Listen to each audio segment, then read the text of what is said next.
Welcome back to Casual Bias Rugby. The Box squad has been announced to take on Tonga this coming Sunday. I think it's Sunday. And we did the prediction yesterday and we got it completely wrong. As expected, I said, I don't know what to expect. Anyway, I'm excited for it. Without any further ado, let's get into it.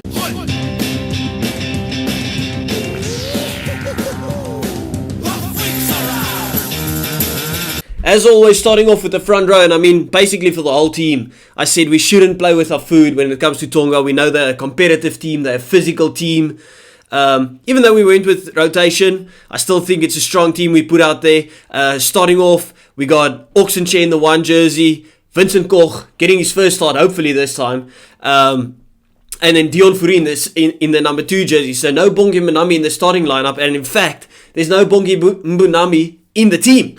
Oxenche, Vincent Koch, we trust they'll get us over the line. Very excited to see Dion Fourie there as well. I actually expected Bongi to start the game and then Marco van Staden coming on into that number 2 jersey, just because I think Marco van Staden is a better scrummer, but Marco van Staden's anyway going to come on in the place of Dion Fourie. Of course, Dion has done a good job when he slotted into that hooker position.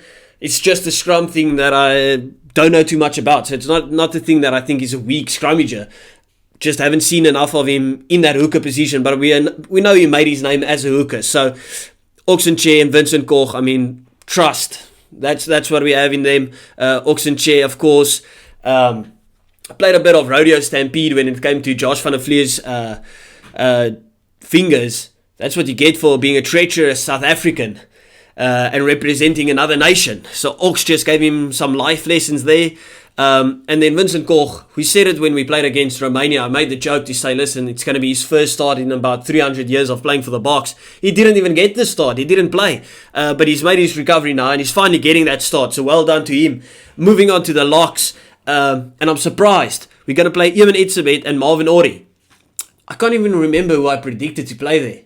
I think I predicted Eben and Ergia, but I'm more surprised to see Marvin Ori there. I would have thought maybe Eben and John Klein. I know neither of them are elite 5s, but I mean, still, surely they can do a job there. But I mean, the forgotten one, Marvin Ori, still does a job every now and again.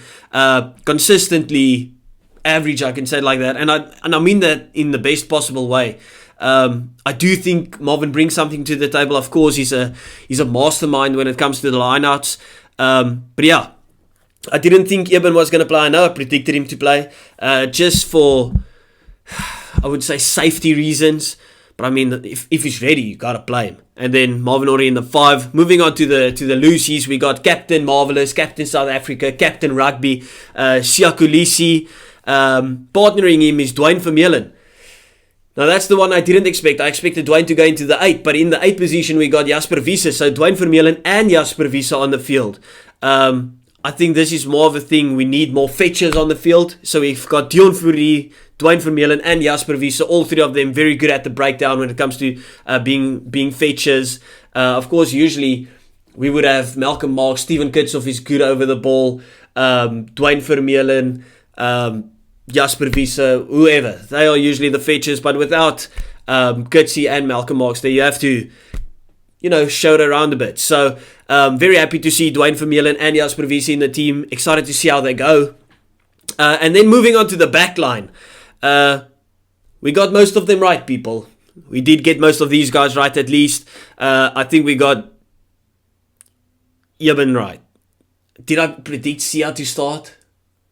I think I did. So we got Eben and Siya correct. And that's the 2 people that I thought, of all of those guys, they aren't going to start. But, I mean, we move on. We're going to the backline. We got Kobus Reinach.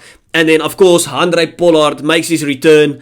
And I like the fact that he's starting the game. Not to get him more minutes necessarily, but if there was something to go wrong during the game, you can just sub him off. If you were to play Mani Lebok in the 10 jersey for 40 minutes and then you bring on Handré and Handré gets injured, then you're stuck. So I like the fact that we backed Handré to get the start, see how he goes. Kobus Reinach to partner him. I thought maybe Jaden Hendrickson would be a better fit for Andre, but I mean, you can't have issues with Kobus Reinach starting. He should be the number one scrum half, in my opinion. Moving on to the centers, we got Andre Estreisen and Kanan Moody. You love to see it. That's just a sign that we're going to try and play some running rugby. These guys have to attack the gain line. We know Andre Estreisen loves a carry. We know Moody likes to run the ball. I wouldn't have been surprised if we actually went with Andre Estreisen, Jesse Creel in the 13, and then threw on Kanan Moody on the wing.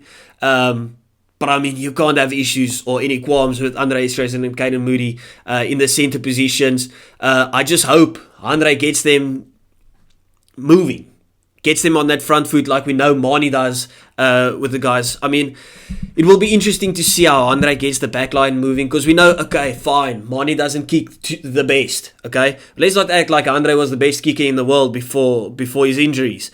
But the one thing that Mani does is he gets the backline moving. He's a threat with his passing, he's a threat with his cross kicking, he's a threat with his own running.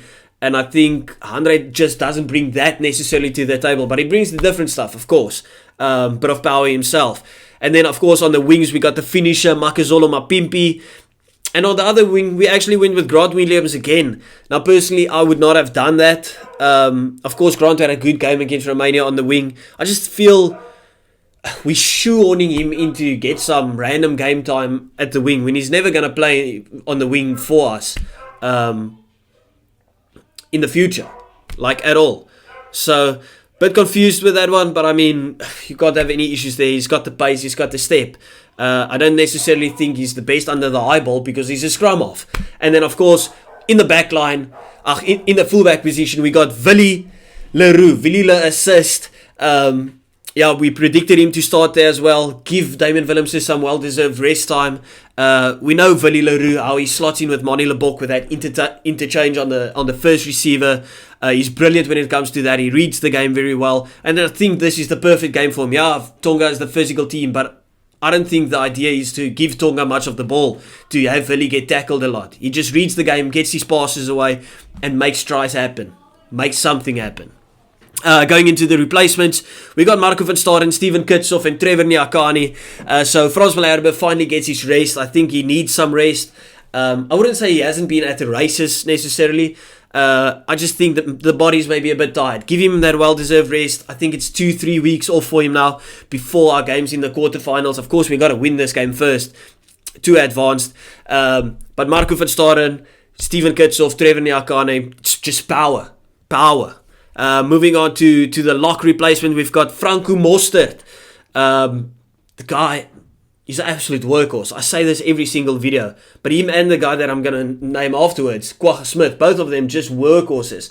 In an ideal world, I would have started, if this was a World Cup final, I would be starting Eben Etzebeth and Erges Snyman, and then bring on Franco Mostert from the bench. I just think the impact this guy always has from the bench. I know he's been playing brilliantly even though he started. Just his impact from the bench, and the same with Kwagga. Both of those guys are in my team every single day of the week, even though they're going straight to the bench. Very underappreciated in our team, in our country.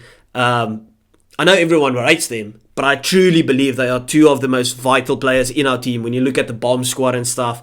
Moving on to the back line. We got the 5-3 split, by the way. We got Jaden Hendrickson, the guy that I predicted to start, just because I think he would have fitted a bit better with Andre. No qualms with him being on the bench. Jesse Creel, so he'll probably replace Grant Williams, and then he goes into outside centre, and Kanan Moody goes onto the outside centre. Wouldn't be surprised to see that. And of course, Mani Lebok on the bench to replace Andre Pollard. Now, I just thought of it. Someone mentioned that they want to see Andre in the 12th position, and I've heard these rumours. I do not really want to see it, but I wouldn't be surprised if we see Jesse replacing Kanan Moody or Grant Williams, which means, Jesse replaces Kanan Moody. Grant Williams, and Kanan Moody moves out to the wing, and then Lebok replaces Andre Estreisen, and then we see the combination of the 9 and then Mani at 10 Pollard at 12, and then Jesse Creel at 13. I wouldn't be surprised if we saw that at all. Let me know what you think about this squad. I think it's a decent squad. Should get the job done, get the bonus points, don't play with your food, go out there, go for the kill. See you next time. Thank you.